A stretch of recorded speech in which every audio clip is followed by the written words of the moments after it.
Tu as l'impression que si tu arrives à lui faire comprendre ton point de vue, tout ira mieux. Tu veux sauver ton couple, alors tu argumentes, tu expliques, tu lui donnes ta vision. Mais à la fin, ça t'épuise. Car rien ne change. Il ne bouge pas. Ça rentre dans l'oreille d'un sourd. Et si le vrai problème, c'était que tu voulais avoir raison, au lieu de préserver le lien. Dans un couple, on fait presque toujours la même erreur. On veut toujours avoir raison. On veut toujours montrer à l'autre qu'on a les meilleurs arguments. C'est nous les chefs de la famille. On croit que la paix vient quand l'autre admet enfin que nous avons raison.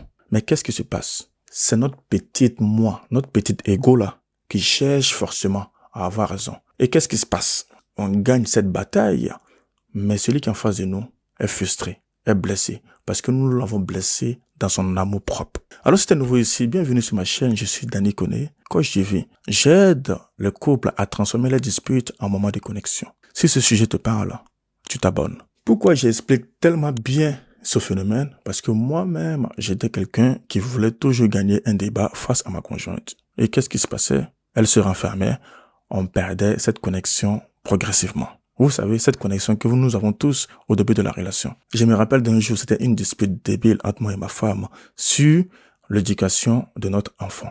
Vu que vous savez que nous sommes un couple mixte, forcément, il y a une différence de culture. Chacun veut amener sa vision du monde par rapport à l'éducation. Et il faut forcément trouver un terrain d'entente. Et moi, pur africain que je suis, je dis, c'est moi l'homme, c'est moi qui décide. Donc, tout va se passer comme je souhaite. Mais je prenais pas compte de la vie de ma femme. Et ça, c'est dommage, parce que nous sommes deux à faire un enfant. Je suis pas celui qui a accouché sur le lit de matelas. Il faut que nous comprenions ça, nous les mecs aussi. Donc, au lieu de forcément imposer ma vision du monde, ma culture, nous les Africains, c'est nous les chefs de la famille, à un moment donné, il faut prendre la peine aussi de tendre ton oreille et d'écouter réellement ce qui se passe à côté.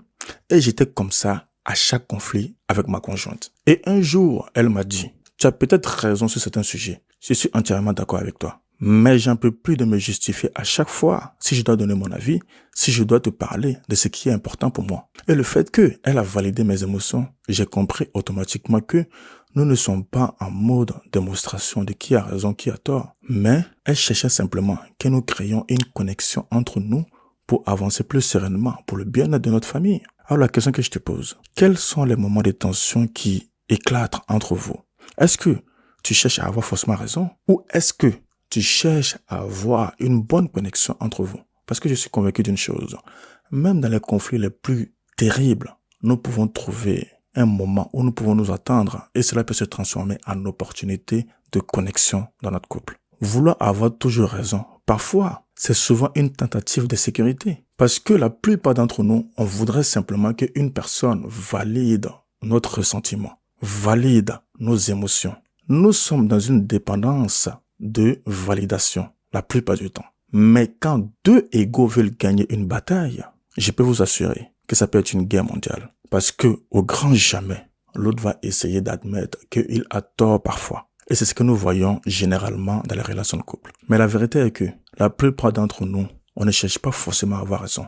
On veut simplement être entendu, être écouté, être vu et être respecté. Au fond de vous, tout ce que vous vivez en vérité, c'est simplement être écouté, être entendu et être validé. Alors, dis-moi, pourquoi vous ne validez pas les émotions de l'autre? Peut-être que vous n'avez jamais appris à le faire. Ou peut-être que vous n'avez pas cette compétence. Ça, je peux comprendre. Mais je peux vous assurer, la plupart des conflits, la plupart des sujets sensibles où il y a guerre de l'ego, c'est parce que nous n'avons pas pris le temps de valider vraiment l'émotion ou le besoin de sécurité de l'autre. Donc, je vais te partager 3 choses clés à mettre en place pour sortir de ce piège. 1. Arrête de chercher un verdict. Votre couple, c'est pas un tribunal. Vous n'avez pas besoin de convaincre un juge ou vous convaincre vous-même pour être entendu. Vous devez être en mode collaboration. Arrêtez d'attendre un verdict. Sincèrement, ça va vous amener à la perdition. 2. Au lieu de chercher qu'une autre personne te valide, valide-toi toi-même. Valide tes propres émotions. Vous pouvez simplement dire à votre conjoint, j'ai pas besoin que tu sois d'accord avec moi. C'est pas le sujet. Mon objectif est que tu m'écoutes, car c'est important pour moi que tu m'écoutes véritablement. 3. Choisis le lien, pas la victoire. La victoire, elle est éphémère. Donc, au lieu de chercher la victoire, cherche plutôt le lien. Demande-toi, est-ce que je cherche à avoir raison Ou est-ce que je cherche vraiment à préserver un lien sacré, une connexion importante avec ma conjointe ou mon conjoint? Il faut que tu comprennes une chose.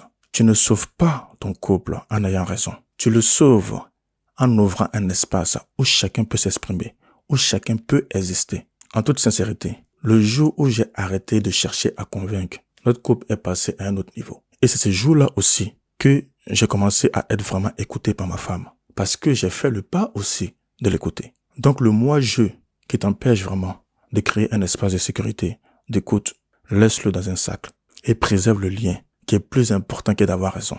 Si cette vidéo t'a parlé, abonne-toi et rendez-vous pour la prochaine vidéo. À très vite.